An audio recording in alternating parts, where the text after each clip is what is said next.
The second battle was more brutal than anything the galaxy had ever witnessed. Admiral Hack, commanding over 150 Council warships, found herself fighting 5 human vessels that seemed to predict every move her fleet made. The Christine Admiral had conquered dozens of star systems, but nothing had prepared her for enemies who understood warfare better than the species that had invented it. The 5 human ships moved through the alien formation like dancers performing a deadly ballet. Captain Park coordinated the attack from her command vessel, while the other Korean captains executed maneuvers that seemed impossible. Captain Lim dove his ship through the center of the enemy fleet while firing weapons that cut through alien hulls like hot knives through butter. Captain Song brought his vessel up from below the alien formation and launched missiles that seemed to think for themselves. The projectiles changed direction in flight to hunt specific targets and exploded with devastating effect when they found their marks. 3 Council battleships were destroyed in the first minute of fighting. Meanwhile, Captains Yoon and Han attacked from opposite flanks using coordinated fire patterns that caught the alien ships in devastating crossfires. Their weapons were different from anything the Council had encountered. Gravity bombs that crushed enemy hulls, plasma cutters that sliced through armor plating, electromagnetic pulses that shut down alien systems completely. But the most terrifying aspect of human warfare was their tactics. The aliens fought using formations and strategies that had worked for thousands of years. The humans adapted, constantly changing their approach every few seconds to take advantage of enemy weaknesses. Admiral Hack watched in horror as her mighty fleet was systematically destroyed by just 5 enemy vessels. The human ship seemed to know where each alien vessel would be before it moved there. They turned her own formations against her and used asteroids and debris as cover while picking apart her forces piece by piece. Science officer, why are our weapons having so little effect on their ships? We are hitting them repeatedly but causing minimal damage. Admiral, their defensive systems are beyond our understanding. They appear to be using some form of adaptive shielding that becomes stronger when attacked. Our own weapons are making them more difficult to destroy. This information made Hawk feel sick. The Council had relied on superior firepower to maintain galactic order for millennia.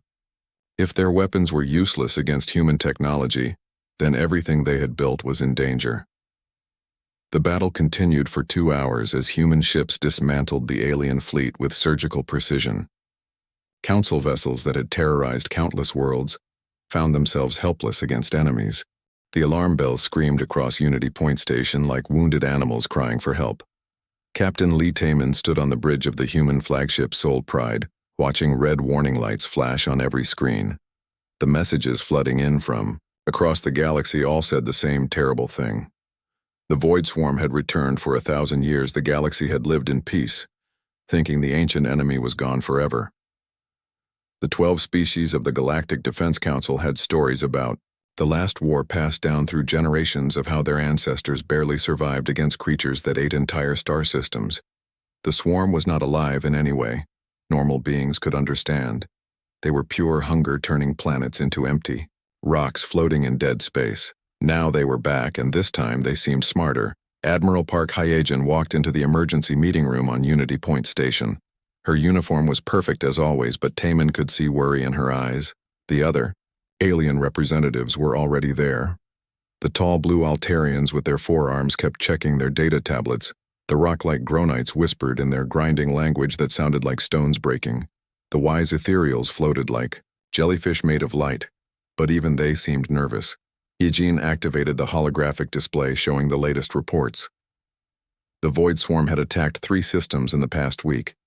Each attack was different from what the old records described. These creatures seemed to know exactly where to strike and how to avoid the strongest defenses. It was like they had been watching and learning for 1,000 years. The first system to fall was a mining colony with 2 million people. The swarm ships appeared without warning, bypassed all the orbital defenses, and consumed everything in 6 hours. The second attack hit a research station that should have been impossible to find. The creatures knew exactly where it was hidden and what defenses it had. The third attack was worst of all. They hit a refugee convoy full of families running from the first 2 attacks. Hyejeon pointed to the star map showing red marks where the attacks happened. She spoke clearly so the translation devices could handle every word. The plan she presented was simple. Every species would contribute ships and soldiers. They would coordinate their fleets and share technology. The enemy was strong, but 12 species working together were stronger. But something felt wrong in the meeting room. The Altarian representative, a tall being with skin like blue metal, kept looking at his private messages instead of listening. The Gronite ambassador made grinding sounds that meant disagreement in their stone language. Even the ethereal called Bright Truth Speaker seemed to be thinking about something else entirely. When Hijin finished presenting the battle plans, the alien representatives made polite sounds about cooperation and shared sacrifice they promised to send their ships and coordinate with human forces. But Taman noticed how quickly they wanted to leave the meeting. Nobody asked about specific battle plans.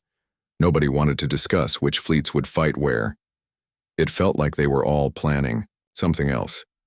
The meeting ended with handshakes and formal agreements that meant nothing. Taman watched the alien representatives hurry away to their private ships.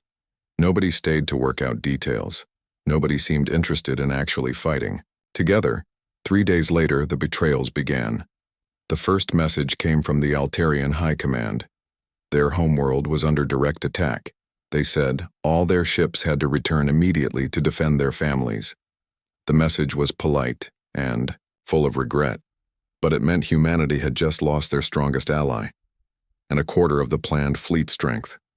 Within hours, similar messages arrived from other species. The Gronites claimed their mining operations were being targeted. The Ethereals discovered urgent threats to their research stations. The four-armed Nexari found problems with their supply lines. Every alien species had suddenly developed emergencies that required them to pull back their forces. Hijin called another emergency meeting, but only half the species bothered to send representatives. Those who came offered weak excuses about unexpected attacks and resource shortages. They spoke about mathematical probabilities and acceptable losses. Their words were polite, but their meaning was clear. They were abandoning humanity. Lieutenant Kim Suji was working in the communications center when she intercepted a coded transmission between two alien fleets. The message was not meant for human ears, but their encryption was not as good as they thought. She listened in horror as the Altarian and Gronite commanders discussed their real plan. They were not retreating to defend their homes. They were running away. The alien species had decided that humanity should face the swarm alone while they prepared better defenses elsewhere. The transmission talked about acceptable sacrifices and mathematical calculations. One species falling was better than all 12 species risking destruction. Suji brought the recording to Admiral Hijin, who listened in complete silence. When the message ended, she sat quietly for a long time, staring at the star charts on her wall. Finally, she called for one last meeting with whoever would still come. Only 3 species sent representatives to that final meeting. The others could not even be bothered to make excuses anymore. The ethereal ambassador, Bright Truth Speaker, floated in the center of the room, glowing with soft light. His translated words cut deep into every human heart in the chamber. "We have calculated the odds," he said in his musical language. "The swarm is too strong for a direct confrontation. Better that one species delays them while the others prepare. The humans are new to the galaxy, but they are brave. They may buy us enough time to build proper defenses. This choice is logical. It is necessary. We regret this decision, but mathematics demands it." The chamber fell completely silent. Taman looked around at the few alien faces still present, searching for any sign of shame or guilt. He found nothing. To them, this was just a math problem, and humans were the acceptable answer. They had decided that humanity was expendable. Admiral Hijin stood up slowly. Her uniform was still perfect despite the long hours of desperate negotiation. She looked at each alien representative carefully, as if memorizing their faces. When she spoke, her voice was steady and cold, like winter steel. "So be it," she said. "When every ally has walked away, humanity will stand alone. We have stood alone before on a small blue planet that none of you had even discovered yet. We survived ice ages and plagues and wars that should have ended us. We reached for the stars with nothing but metal tubes and controlled explosions. We learned to split atoms and decode life itself using only curiosity and stubbornness." She paused, letting her words sink in. "You think we will fall quickly and buy you time." She continued, You are wrong. We will not fall at all. And when this is over, remember that you chose to abandon the only species in this galaxy too stupid to know when they are beaten. The alien representatives left in uncomfortable silence. Some tried to offer final words about friendship and regret, but Hyejin had already turned. Away she was done talking to beings who saw her species as nothing more than a useful sacrifice. Taman remained beside his admiral watching the empty chamber. Tomorrow they would return to human space and begin the impossible task of fighting the Sei swarm alone. But tonight, for just a moment, he allowed himself to smile. The galaxy was about to learn what humans did when their backs were against the wall. The stars outside the station windows looked cold and distant, but they were still beautiful. Somewhere out there between those stars, the void swarm was coming to consume everything humans had ever built or dreamed. The enemy was ancient and powerful and had never lost a war, but they had never fought humans before. Human space like a nightmare made of metal and hunger. Commander Park Min-sok watched from his command center on the defense station Iron Mountain, as long-range sensors showed him something that made experienced soldiers go silent. The enemy fleet stretched across space so far that it blocked out entire star fields. Individual swarm ships moved in patterns that hurt to watch for too long.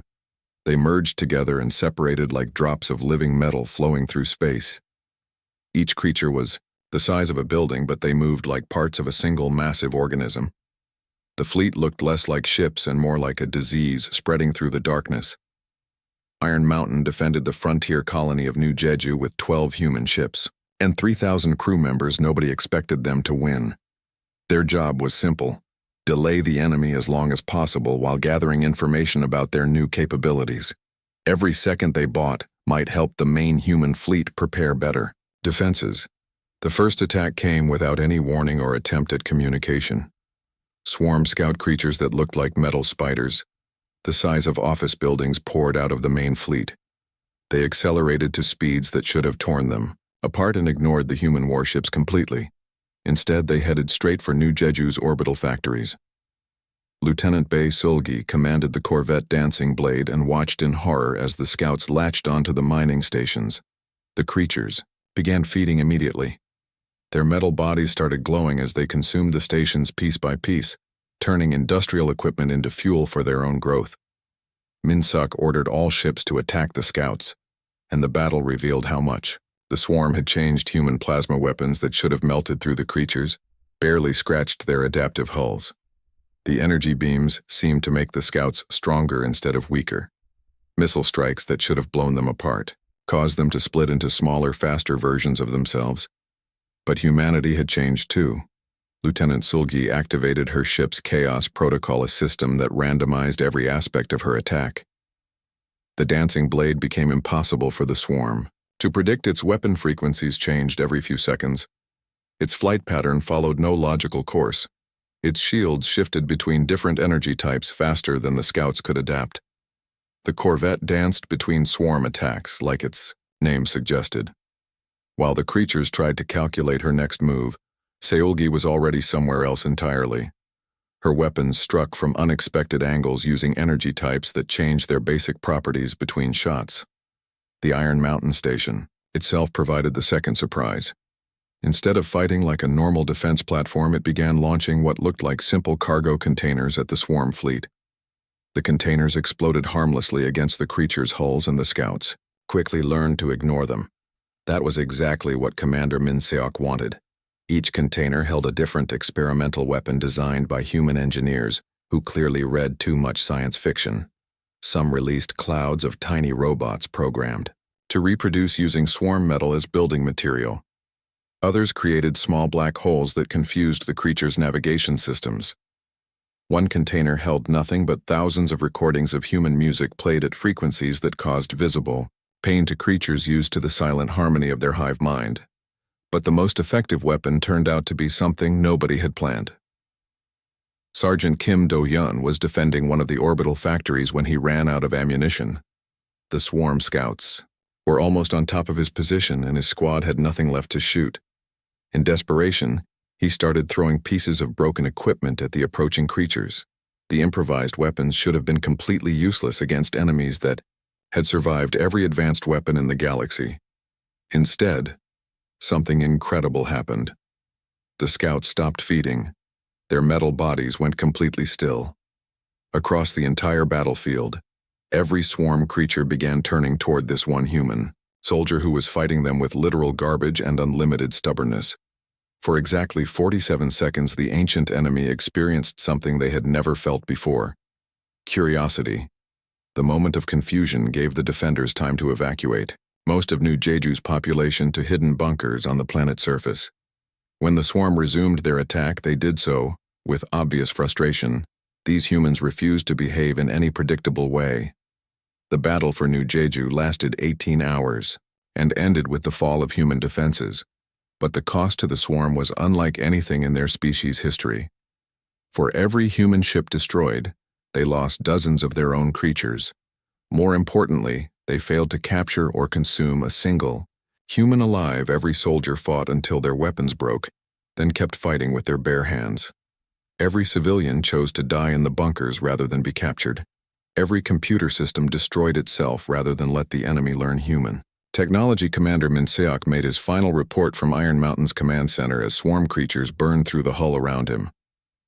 His message reached Admiral Heejin on Earth despite all the enemy jamming.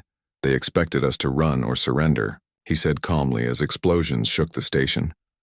"They have never faced an enemy that gets more dangerous when losing." The transmission ended as Iron Mountain exploded, taking a huge chunk of the swarm fleet with it. The fusion detonation created a brief star in the New Jeju system visible from 3 neighboring star systems as a message to anyone watching.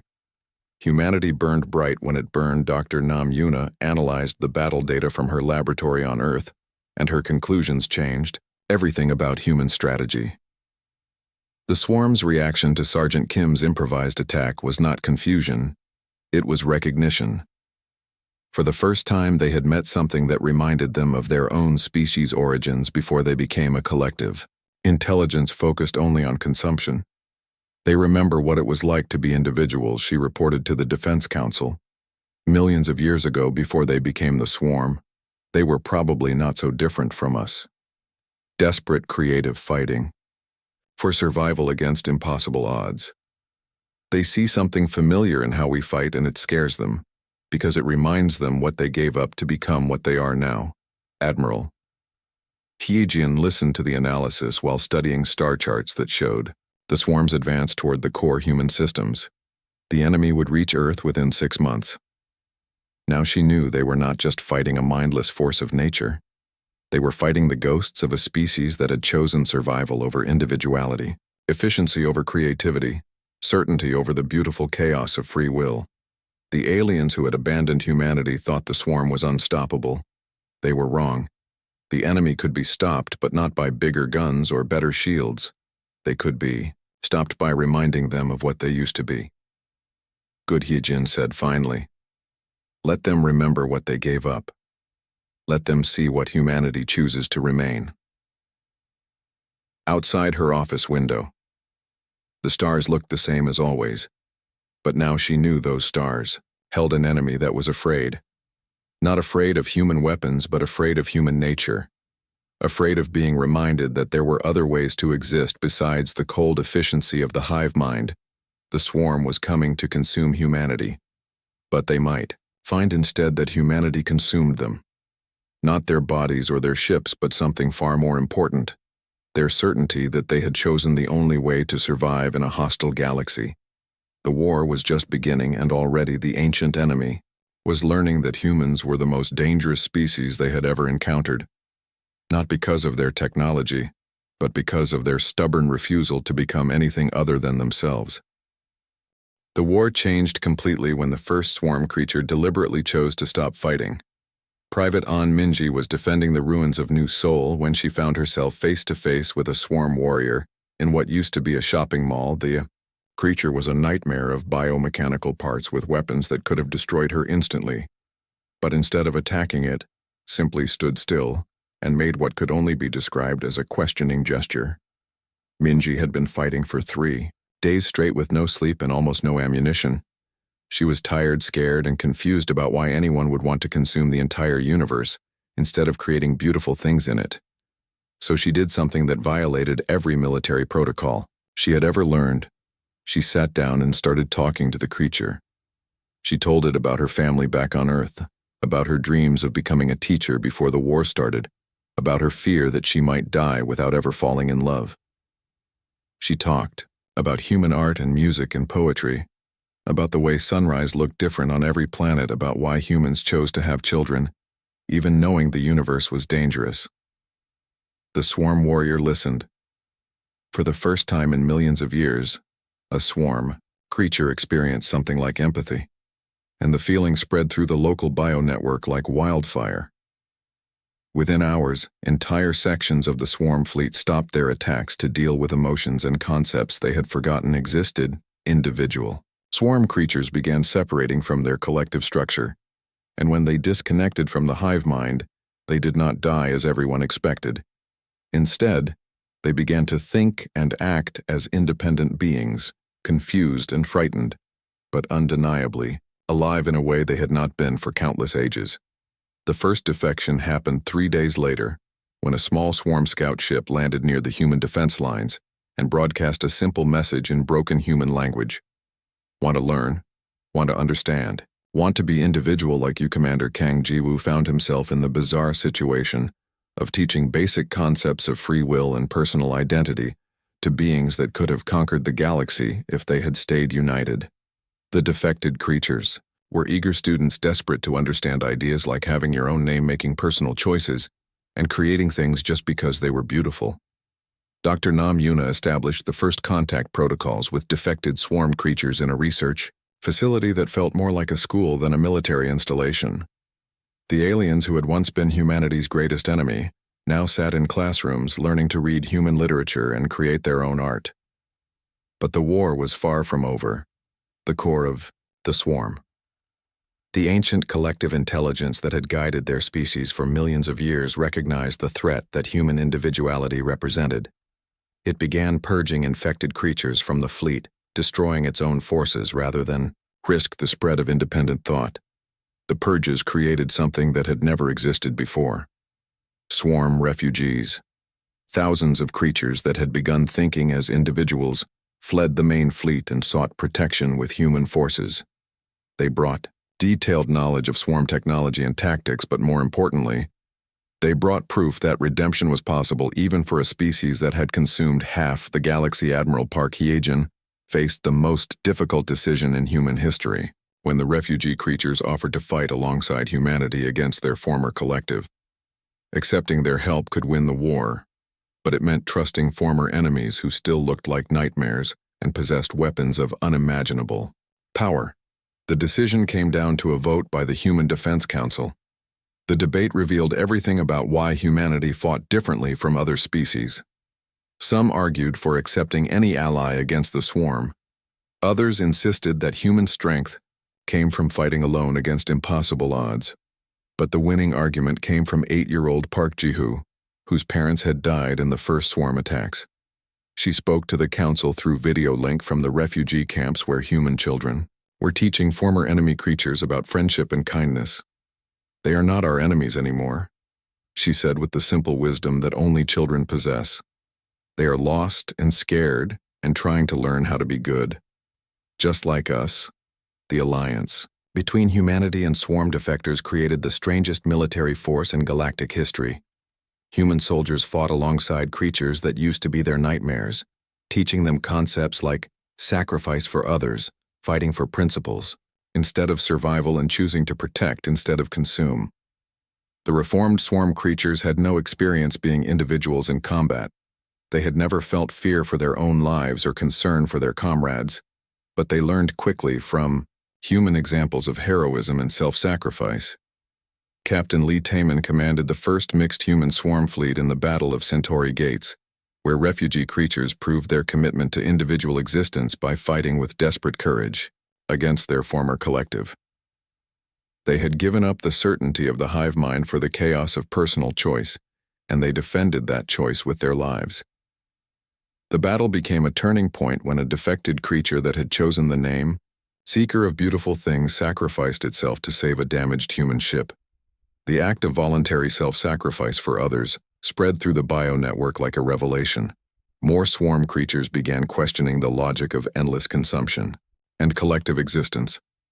Major Kim Daewoo led a joint human-alien unit in the defense of the Olsen colonies and watched something unprecedented happen in military history. His human soldiers and reformed swarm creatures developed the kind of seamless teamwork that only comes from shared principles rather than shared programming. The aliens learned human concepts like loyalty, friendship, and hope, while humans learned alien perspectives on connection, consciousness, and the deep loneliness of existing as isolated individuals in a vast universe. The cultural exchange created new forms of cooperation that neither species could have achieved alone. But the most important change was happening in space, where the main swarm fleet began showing signs of massive internal conflict. The core intelligence, desperate to stop the spread of individuality, launched increasingly brutal purges against its own forces. But every act of violence against creatures seeking independence only convinced more of them that individual freedom was worth any price. Dr. Nam Yuna made a breakthrough when she realized that the war was no longer between two species.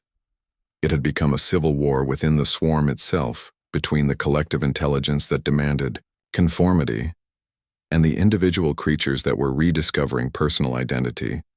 The reformed creatures brought her fragments of the collective's communication network, and she listened in amazement to the ancient intelligence arguing with itself. Millions of individual voices that had been suppressed for eons were beginning to assert their own opinions and desires. They are remembering who they were before they became the swarm, she reported to Admiral Hyejin. Each creature was once a separate being with personal hopes and dreams and fears. The collective intelligence was built by suppressing all those individual voices, but exposure to human nature has awakened them. The implications were staggering. Humanity had not just found a way to fight the swarm. They had found a way to free an entire species from millions of years of self-imposed slavery. The enemy was not evil.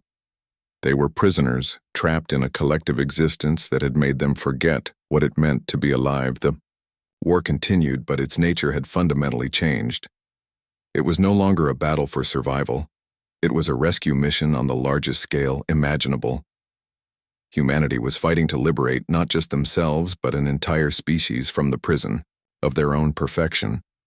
And across the galaxy, the ancient swarm collective began to crack as its awakening children chose the beautiful uncertainty of individual existence over the cold comfort of shared consciousness.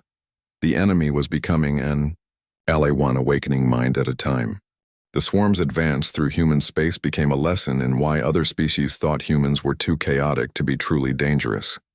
Every system the enemy entered showed them a completely different style of defense, forcing them to adapt constantly to tactics that should not work, but somehow did.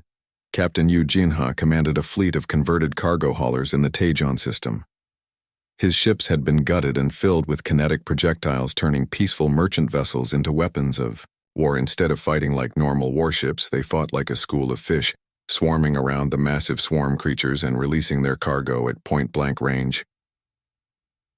The tactic should have resulted in mutual destruction, but human pilots had been training in asteroid fields where normal space combat was impossible. They knew how to fly through debris clouds and use gravity wells to change direction at the last second. When the swarm adapted to expect ramming attacks, the next system used completely different weapons in the Daegu sector. The defenders relied entirely on energy-based weapons that changed frequency faster than the enemy could adapt. When the swarm developed countermeasures for energy attacks, they reached a system where humans had somehow weaponized bacteria from Earth that ate through metal. The biological weapons dissolved swarm hulls from the inside, while the creatures tried to understand how tiny living things could be more dangerous than plasma cannons. The time they adapted to biological warfare, the swarm encountered something that broke their understanding of physics entirely. The humans in the Gwangju system had turned their gravity generators into weapons, creating artificial black holes that appeared and disappeared randomly throughout the battlefield. Dr. Namyuna monitored each battle from her research station and watched something unprecedented happen. The swarm was not just adapting to human weapons, they were beginning to show signs of internal confusion. Individual creatures started making decisions that helped them personally, instead of helping the collective. Colonel Lee Sunwoo led the ground defense of New Incheon. When the swarm finally managed to land troops on a human world, the creatures that emerged from their bioships were nightmares of organic metal and predatory intelligence. Each one stood as tall as a building and carried weapons that could level city blocks. The human defenders met them with tactics that would have horrified civilized species. They used improvised explosives hidden in sewage systems. They attacked from positions that should have been impossible to reach, using weapons cobbled together from household items. When conventional tactics failed, they resorted to methods that shocked even themselves. Suicide attacks with nuclear devices became common. Biological weapons that targeted the swarm's coordination systems turned entire districts into death traps. Psychological warfare. Broadcasts amplified the screams of dying humans to frequencies that caused physical pain to swarm creatures. But the most effective human tactic was also the simplest. They refused to give up. Every building had to be taken room by room. Every street became a battlefield that cost the swarm dozens of creatures for every meter gained. Every human captured or killed was replaced by two more, who emerged from hidden bunkers carrying weapons made from kitchen utensils and unbreakable determination. The swarm creatures were used to enemies that surrendered when defeat became mathematically certain. Instead, they found opponents who became more creative and more vicious as their situation grew more hopeless. Human soldiers who ran out of bullets threw rocks. When they ran out of rocks, they used their bare hands. When they were finally overwhelmed, they activated hidden charges that took their attackers with them. Major Song. Hyunwoo discovered something remarkable during the mining colony, defense in the Busan sector. His small force of engineers and miners held off a full swarm assault using nothing but industrial equipment and mining explosives. During the battle, he noticed individual swarm creatures beginning to make tactical decisions that benefited themselves rather than the collective. One creature abandoned its position in a coordinated attack to collect interesting pieces of human technology for what seemed like personal study. Another left the battle entirely to protect a smaller injured creature, despite the fact that the swarm had never shown concern for individual welfare before. Most shocking of all, some swarm creatures simply stopped fighting. They stood in the middle of the battlefield watching human defenders jury-rig impossible solutions to tactical problems. They witnessed acts of individual heroism that made no mathematical sense. They saw humans choose death over surrender for reasons that could not be calculated or understood. Captain Kim Jong-ho led a suicide mission to plant nuclear charges inside a massive swarm mothership. His team knew they could not possibly survive the explosion, but they also knew the destruction of the mothership would save millions of lives in the system. When they penetrated the biomechanical interior of the alien vessel, they found something nobody expected. Individual swarm creatures had begun decorating their personal spaces with objects that served no purpose except beauty. Small sculptures made from salvaged materials, patterns carved into walls for no reason other than aesthetic pleasure, evidence that some of the creatures were rediscovering individual creativity. The mothership's destruction created a chain reaction that damaged dozens of other swarm vessels. But more importantly, it spread something through the local bio-network that human scientists could barely believe. The swarm fleet began broadcasting what could only be described as art. The transmissions were not the usual, coordinated signals of a hive mind. They were individual expressions of creativity, loss, hope, and confusion from creatures that were remembering what it meant to be separate beings. The songs they sent into space were hauntingly beautiful and completely alien, but recognizably the work of individuals struggling to understand themselves. Dr. Yuna analyzed the alien music from her laboratory and realized something that changed her understanding of the entire war. The swarm was not just learning to fight humans. They were learning to be human. In their own alien way, they were rediscovering individuality, creativity, and personal choice. Every human act of stubborn heroism broadcast through their bio-network. Every impossible tactical decision that chose principle over efficiency. Every moment when humans proved that some things were worth dying for, infected more swarm creatures with the virus of individual thought. Admiral Park Hyojin listened to the alien songs from her command center on Earth as reports came in from across human space. The pattern was clear in every system where humans fought with desperate creativity and refused to surrender. More swarm creatures stopped functioning as part of the collective and began thinking, as individuals, we are not fighting the swarm anymore. She told the Defense Council, we are liberating them. The war had become something unprecedented in galactic history. Humanity was not defeating their enemy through superior firepower. They were converting them through example, showing an ancient species what they had lost when they chose collective efficiency over individual freedom. But liberation was a two-way process. As the swarm learned to think like individuals, some humans were learning the alien perspective on existence. The captured fragments of swarm technology were teaching human scientists new ways to understand consciousness and connection. The galaxy watched in amazement as the oldest war in its history transformed into something completely different, a battle between two ideas about what life should be, collective survival versus individual freedom, perfect coordination versus beautiful chaos. And slowly and possibly the ancient swarm collective began to crack under the weight of its own awakening children who had learned from humanity that being alone and afraid and uncertain was still better than being a perfect part of something that never truly lived. The enemy was no longer coming to consume humanity. They were coming to learn from them, and that changed everything about how the war would end.